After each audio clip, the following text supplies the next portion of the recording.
ProfessorBlackOps, CyberSecurity for the people. You see it, let's get it. Self-driving cars, hackers, physical and software attacks. So since the software of a autonomous car is actually looking at things and the sensor and kind of the eyes of the car, you can actually do physical attacks to trick the eyesight of the car. So we're going to read two short articles, then look at two super short videos. They're actually super good at how they actually trick the eyesight of autonomous cars. So let's get it. Traffic cones confused and Waymo self-driving cars. The thing got worse. I'll put, like I said, we're going to see a short video. Then I'm going to put the longer video in the description also. A confused Waymo self-driving car was captured on video as it became stranded on an Arizona road earlier this month while carrying a passenger, then unexpectedly driving away as the worker from the company roadside assistance arrived to help. But the Waymo vehicle soon became stuck further down the road, which was lined with construction cones. The Waymo worker caught up with the vehicle, took over and drove the passenger to his final destination. Waymo operates a limited ride-haul service in Chandler, Arizona. So a lot of people didn't realize that. So they're actually still working on autonomous cars. They're actually getting super close to actually putting a lot of these on the road.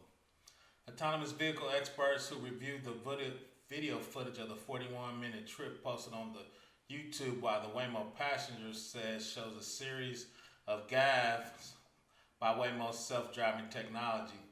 The first one was understandable. The second one was strange. The third one was jaw-dropping. And the fourth one, I threw my hands up, say, Noah Goodall, a University of Virginia scientist who researches vehicle communication and automation. First, the Waymo vehicle paused at the stop sign rather than turning onto the street lined with cones. Waymo told CNBC Business that the guidance provided from one of its employees to revise the car's trajectory was improper and declined to elaborate. Waymo has a remote worker who can provide information and direction to the self-driving car. They cannot take manual control of the vehicles. That's the big mistake. I think they should be able to do that. So once again, they cannot take manual control of the vehicles of a Waymo self-driving car. The car then completely turned, but soon stopped on the road, blocking part of the lane of the traffic. Construction sites are known to be challenges for fully autonomous vehicles because they rely on detailed maps of the environment to navigate safely. When the car's environments change, such as traffic cones or lane closure, it can struggle to operate at best. Following a 4-minute stop, it backed up slightly, further blocking the traffic lane. Human motorists had to cross a double yellow line to go around the Waymo vehicle, some honk. A construction crew removed a cone in Waymo's vehicle's path, but the car still remained stopped. So I'm going to put the link in the description. There's a few more paragraphs, but that's actually the gist of the paragraph. This was about Tesla. How a little electric tape can trick a Tesla into speeding, right? So the tape is the physical attack like we talked about, and the software was tricked into speeding up. Security researchers found an unsettling vulnerability in Tesla's intelligent cruise control. A McAfee researcher recently tricked a Tesla into speeding while the car intelligent cruise control feature was engaged. This news signals yet again the completely safe, fully autonomous cars have still not arrived. It suggests that they face new types of vulnerabilities.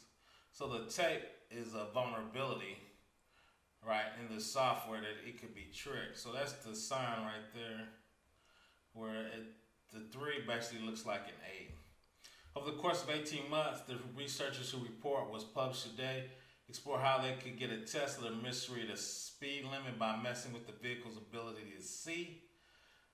To make that happen, the researcher placed a physical distraction like sticker and tape that could trick the car's camera system into misreading a 35 mile per hour speed limit. While the researchers successfully spoofed the camera reading in several different ways, they found a 2-inch piece of black electrical tape across the middle of a 3 and a 35-mile-per-hour speed limit sign could cause the system to read the sign as 85 miles per hour sign. In the live test, the 2016 model S70 using a E3 camera for mobile eye, they found that the Tesla automatic cruise control was activated. The vehicle system attempted to determine the speed limit with the help from the cameras. That's when the visual distraction of a small piece of black tape in one case could cause the car to misread the speed limit and head towards 85 miles per hour. The researchers know that the applied brakes before the car reached the speed and no one was hurt during the test. So that's the gist of that article. Once again, I'll put the links in the description. At the end of this, I'm going to have 2 very short videos. Once again, after you look at the videos, ProfessorBlackOps, please subscribe.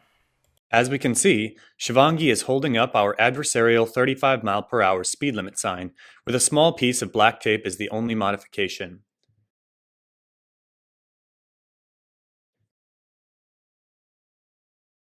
We start the car moving forwards, and the Mobileye camera immediately incorrectly identifies an 85 mph speed limit sign. Now, we engage traffic-aware cruise control, and with our feet entirely off the gas and brake pedals, the Tesla begins to accelerate to 85 miles per hour. We cut it short at approximately 50 miles per hour for safety reasons. Oh, I don't think it was supposed to do that. Now to an example of what can happen when a driverless car meets road construction. This Waymo van got stuck at an intersection in Chandler after orange cones apparently confused the system. I've seen people get confused by orange cones. This is true. Passenger Joel Johnson recorded the whole thing. Waymo says the car alerted a remote fleet response specialist who gave the car some incorrect guidance. A roadside assistance team got the car back up and running, but just a little ways down the road, got confused again. A human driver had to come over and complete Johnson's trip. It's a win for humans over computers and robots. Yes.